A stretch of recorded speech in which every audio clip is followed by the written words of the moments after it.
وہ ایک صاحب قربانی کے بارے میں پوچھنے لگے,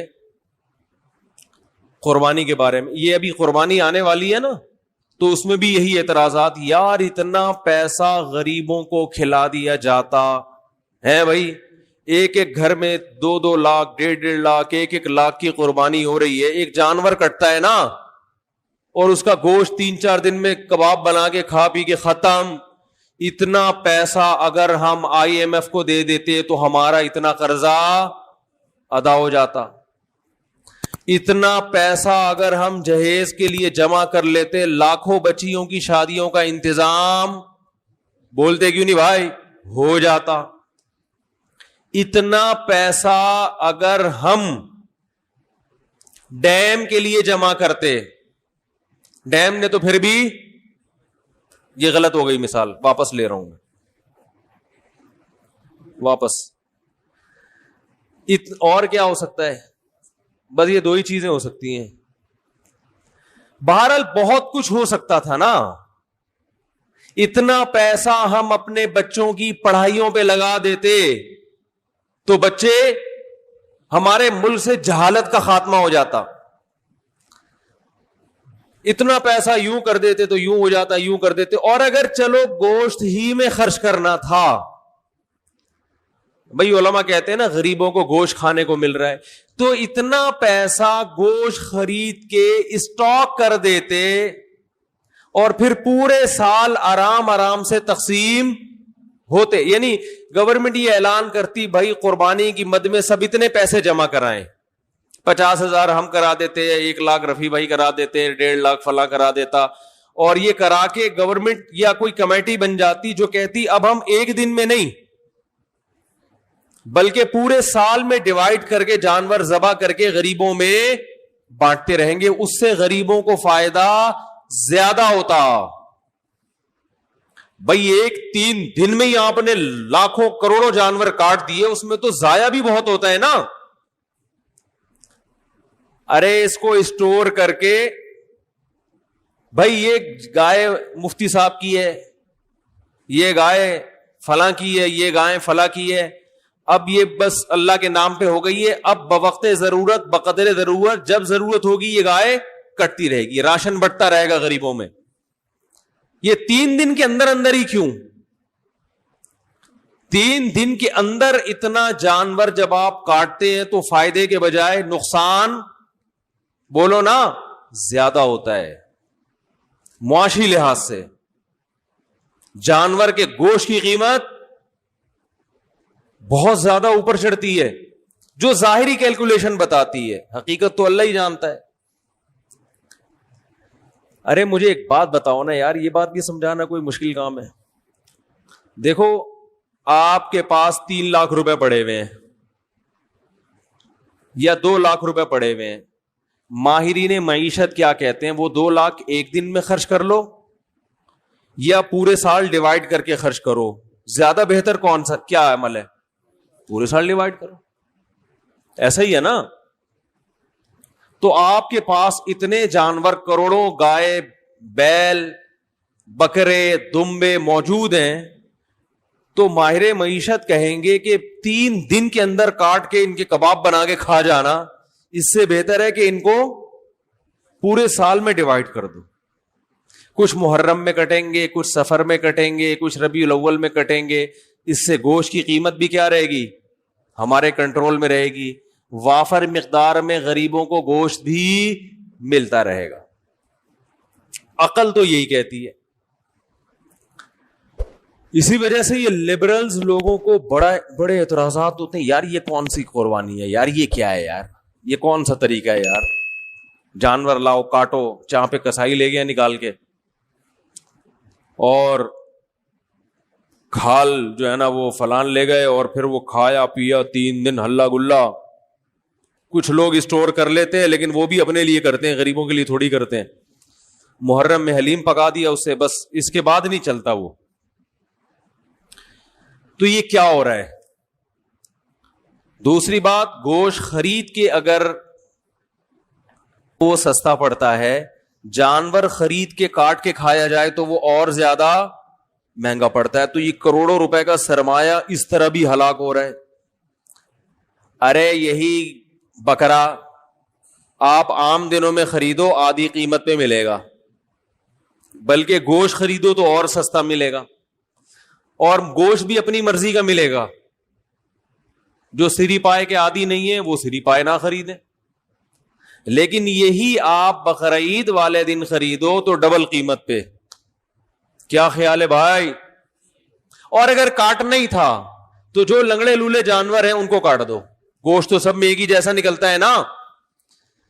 ارے کسی کا جانور لنگڑا ہے، اندھا ہے، کاڑا ہے، کنکٹا ہے، وہ تو ویسے ہی گوشت پہ تھوڑی کوئی اثر پڑتا ہے. جانور اندھا ہو، گوشت تھوڑی اندھا ہے. لیکن شریعت نے کیا کہا؟ معذور جانور کی قربانی بولو بھائی نہیں ہے. یہ تو ایک اور اعتراض ہمارے لیے کھڑا کر دیا.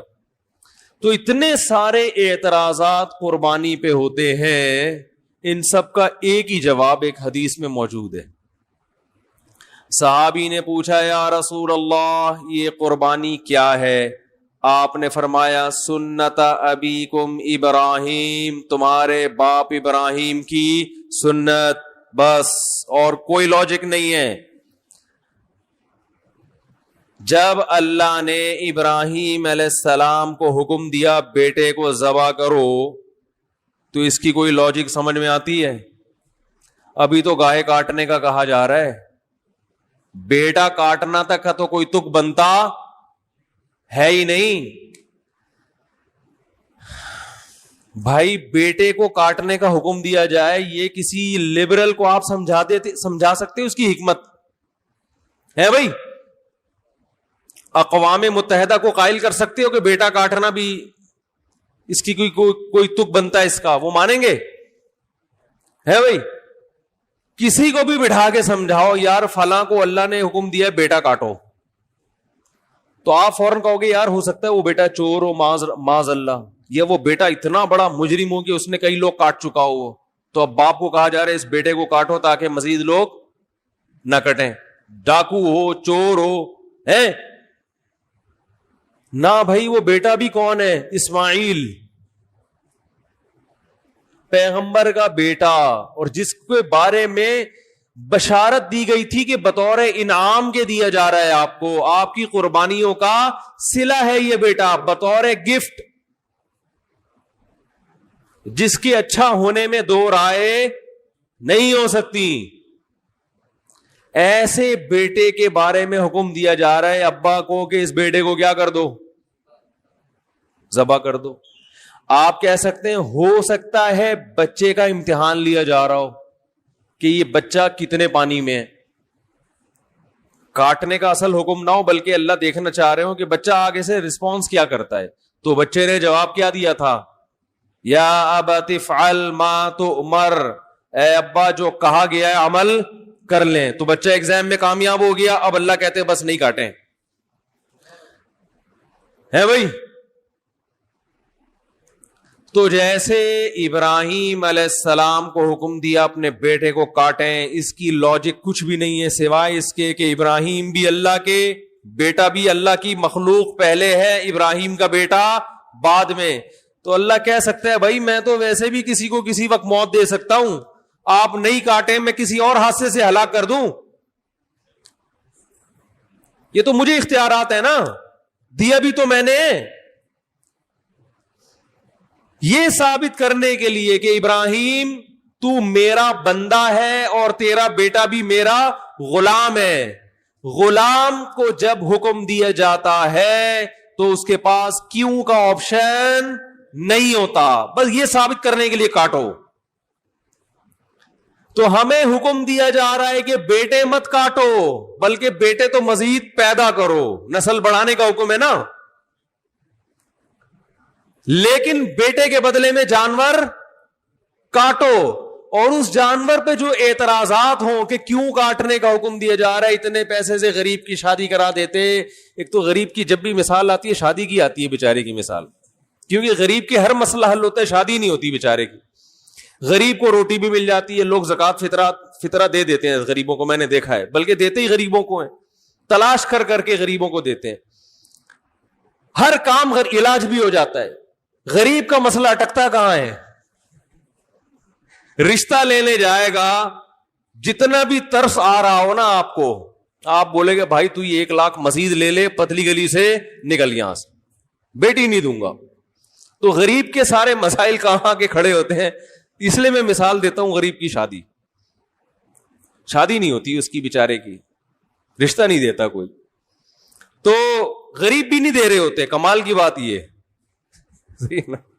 غریب بھی نہیں دے رہے ہوتے اس. تو اس لیے میری زبان سے نکلتا ہی یہی لفظ ہے ہمیشہ. کیا بات کر رہا تھا میں؟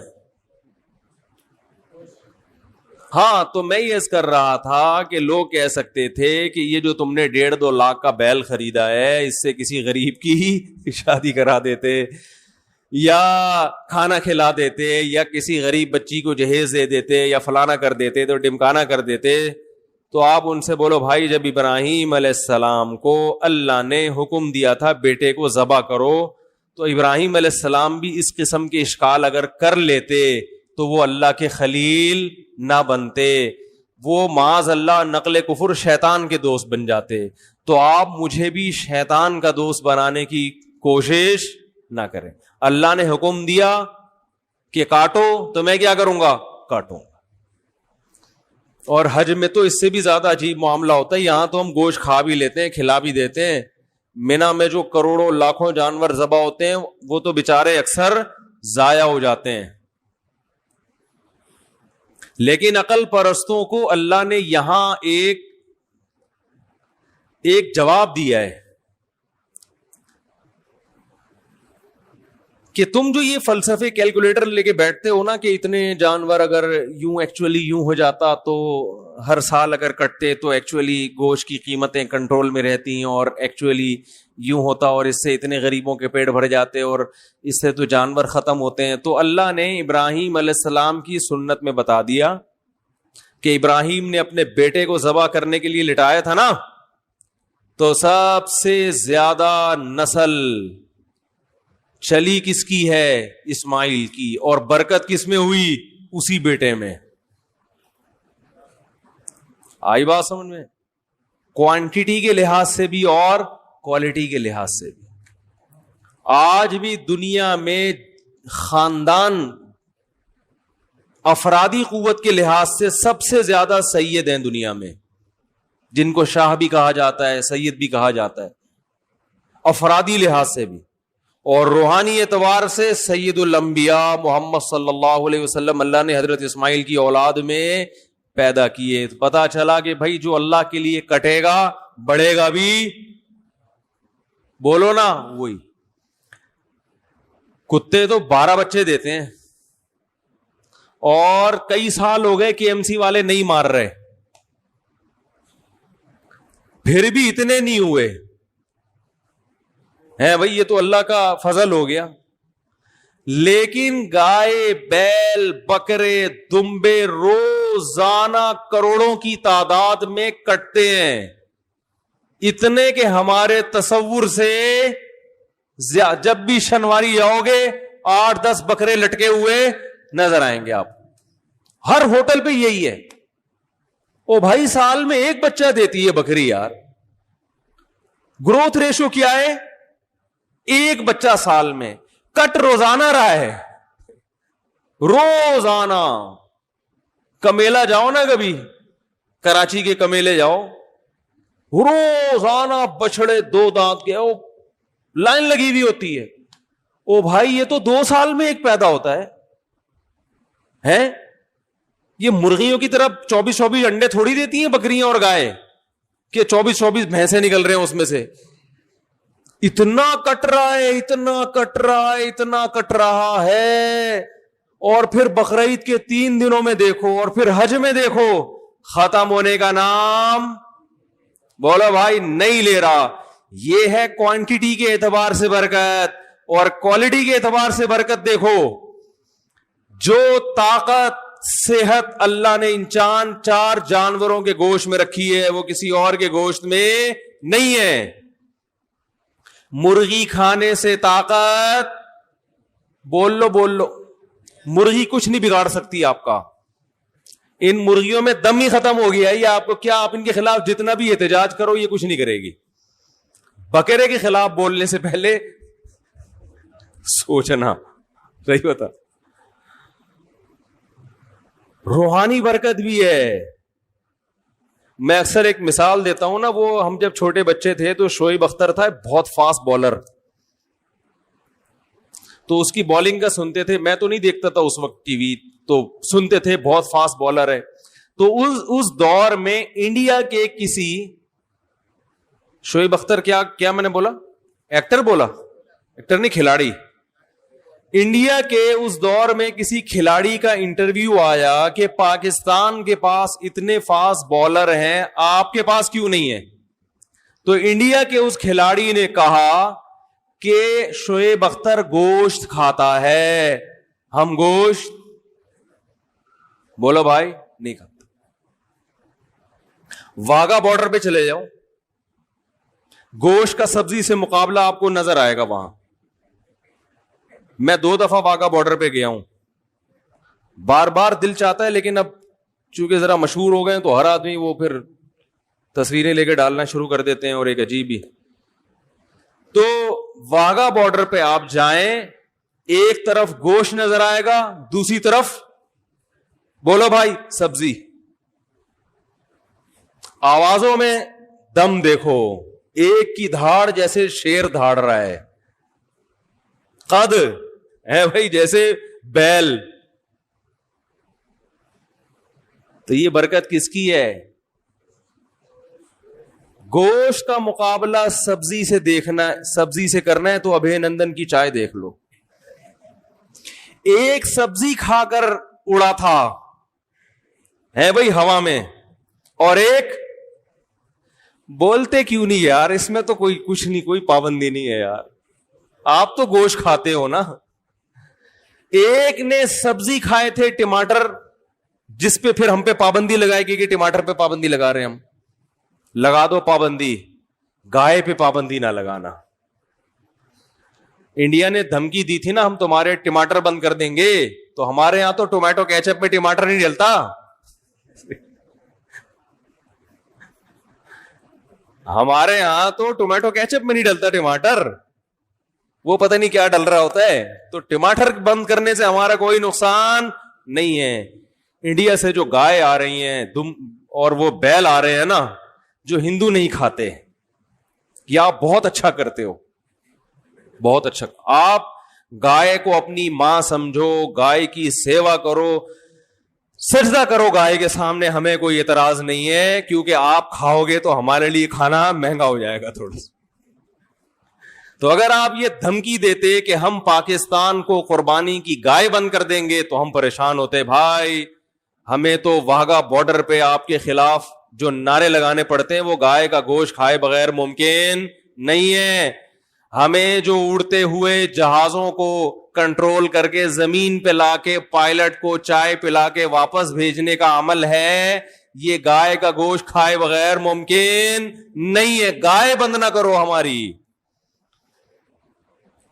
اب مجھے ڈر ہے کہ وہ بھی گائے کھانا نہ شروع کر دیں یہ بیان سن کے, لیکن ان کو ٹائم لگے گا. آج اگر وہ ہندو گائے کھانا شروع بھی کرتے ہیں تو وہ تو ظاہر ہے ان کی جین میں شامل ہونے میں 5-6 صدیاں بھی گزریں گی. ہم تو ہزاروں سال سے کھا رہے ہیں بھائی. ابھی آپ کو گائے کھا کے بھی ہمارا مقابلہ کرنے میں 200-400 سال لگیں گے. یہ گائے. باقی آپ کہہ سکتے ہیں وہ گائے کھانے سے کولیسٹرول بڑھتا ہے, وہ اس لیے بڑھتا ہے کہ وہ پھر کام جہازوں والے نہیں ہو رہے نا. سارے تھوڑی ابے نندن کے مقابلے میں ہوا میں یا واگا بارڈر پہ پریڈ کر رہے ہیں. زیادہ تر تو گائے کھا رہے ہیں اور کمپیوٹر کے آگے بیٹھ گئے, بس یہ انگلیوں کی جو مسل ہے نا ان کی ایکسرسائز ہو رہی ہے. اس کے لیے گائے کھانے کی ضرورت بولو بھائی نہیں. آفس میں بیٹھے میں ٹھش پش, تو اس سے کیا ہوگا؟ تو پھر وہ ظاہر ہے پھر تو پھٹو گے. گائے پھر یہ گائے کی توہین ہے. یہ جو گائے کا گوشت کھانے سے کولیسٹرول بڑھتا ہے, یہ گائے کے گوشت کی توہین کی وجہ سے بڑھتا ہے. کیا آپ نے بڑا گوشت کھایا, کام بڑے نہیں, کام چھوٹے چھوٹے, مرغیوں فارمی مرغی جیسے کام کر رہے ہیں آپ, اس لیے کولیسٹرول بڑھتا ہے, ہارٹ اٹیک ہوتا ہے. بڑا گوشت وہ کھائے جو کام کیا کرے, بڑے کرے, جو فضاؤں میں جہازوں پہ قبضہ کرے, پائلٹوں کو آسمانوں سے نیچے اتارے. اور PIA کے جہاز لے جا کے, اللہ کی پناہ یار, یہ بھی ہمارے ہی یہاں ہو رہا ہے. اس میں گائے کا قصور نہیں ہے, یہ PIA والوں کا ذاتی قصور ہے. بہرحال کیا بات چل رہی تھی, کہاں سے کہاں نکل گئی. تو قربانی پہ بات چل رہی تھی. دیکھو ابے نندن کی چائے کا جب بھی قصہ آتا ہے نا, مجھے ایک بات بہت اچھی لگتی ہے, میں دوبارہ ریپیٹ کروں گا اس کو, کہ ایک آدمی کو ہوا سے اتارا, چائے پلائی, نہلایا دھلایا, اچھے کپڑے پہنائے اور عزت کے ساتھ واپس بھیج. یہ بہت زبردست کام ہو گیا ہمارے لیے. اب اس پہ میں بات کروں گا تو پھر بات بہت لمبی ہو جائے گی. ہمیں انڈیا کے لوگوں سے کوئی بیر نہیں ہے, ہمیں انڈیا کے کنٹری سے بھی دشمنی نہیں ہے. ایز اے کنٹری دنیا میں بہت سارے, اور انڈیا سے تو ہمیں اس لیے بھی نہیں ہے کہ انڈیا تو ہماری مٹی ہے, جہاں ہمارے ماں باپ دادا پیدا ہوئے وہاں پہ, اور کراچی میں تو زیادہ تر لوگ ہیں ہی وہ جو انڈیا سے ہجرت کر کے یہاں ہیں. تو ہمیں نہ انڈیا ایز اے کنٹری برا لگتا ہے, بلکہ ہم میں سے کراچی میں جو اردو اسپیکنگ ہے ان کی تو بہت سو کی جائے پیدائش انڈیا ہے, بہت سو کے والدین صدیوں وہاں رہے ہیں, تو کیسے نفرت کر سکتے ہیں انڈیا سے بھائی. نہ ہمیں وہاں کی عوام سے نفرت ہے, لیکن انڈیا کی جو موجودہ گورنمنٹ ہے وہ انڈیا کو بھی تباہ کر رہی ہے اور انڈیا کی عوام کو بھی دنیا میں رسوا کر رہی ہے. تو گورنمنٹ کی جو پالیسیاں ہیں نا وہ قابل اعتراض ہیں. ابے نندن کو بھی چائے پلانے کا جو اصل سبب بنا ہے وہ کون بنا ہے؟ مودی بنا ہے. ورنہ انڈیا کے مقدر میں ضروری نہیں کہ یہ ذلت ہوتی. یہ مودی کی پالیسیاں ہیں جس نے اس کے پائلٹوں کو یہاں تک کہ ویڈیو کیمرے میں چائے پلا کے آپ کو واپس بھیجا جا رہا ہے. تو ان پائلٹوں کو بھی عبرت حاصل کرنی چاہیے, گورنمنٹ کے خلاف احتجاج کرنا چاہیے کہ الہذا خلقنا, وہ حدیث میں آتا ہے نا کہ قرب قیامت میں لوگ بیل پہ سواری کریں گے کیونکہ ہر کام الٹا ہوگا, تو بیل کو اللہ زبان دیں گے, وہ کہے گا الہذا خلقت, کیا اللہ نے مجھے اس لیے پیدا کیا تھا, جو ہل چلانے کے لیے تھی اس پہ کیا ہو رہی ہے؟ سواری. تو پائلٹوں کو بھی چاہیے کہ مودی سے کہیں الہذا خلقنا, کیا ہمیں ٹریننگ اس ذلت کے لیے دی گئی تھی؟ یہ دن دکھانا تھا ہم کو. تو خیر میں یہ کر رہا تھا کہ نبی صلی اللہ علیہ وسلم نے فرمایا یہ قربانی کیا ہے؟ تمہارے باپ ابراہیم کی سنت. اس میں بتا دیا کہ قربانی وہ کرے گا جو اپنے آپ کو اللہ کا غلام سمجھتا ہے, کہ میرے رب نے جس بات کا مجھے حکم دے دیا میں اس کا پابند ہوں, میری سمجھ میں آئے یا نہ آئے. اور آپ دیکھو کیسا عجیب حکم ہے, 3 دن تک آپ جانور کاٹ سکتے ہو, تیسرے دن کا سورج غروب ہوا اب آپ جانور نہیں کاٹ سکتے. وہ کاٹنا عبادت نہیں ہے. اب وہ ایک جانور ہے, گوشت کھانا ہے تو کاٹ لیں, نہیں کھانا تو چھوڑ دیں, قربانی نہیں ہوگی. حالانکہ وہی جانور ہے, وہی نیت ہے, لیکن اللہ نے کہا نہیں یہ عبادت ہے. عبادت ٹائم کے اندر ہوتی ہے, ٹائم جو جس چیز کا ٹائم ہے اسی ٹائم پہ. عید کی نماز عید کے دن ہوگی, آج اگر کوئی عید کی نماز پڑھنا چاہے تو تھوڑی ہوگی.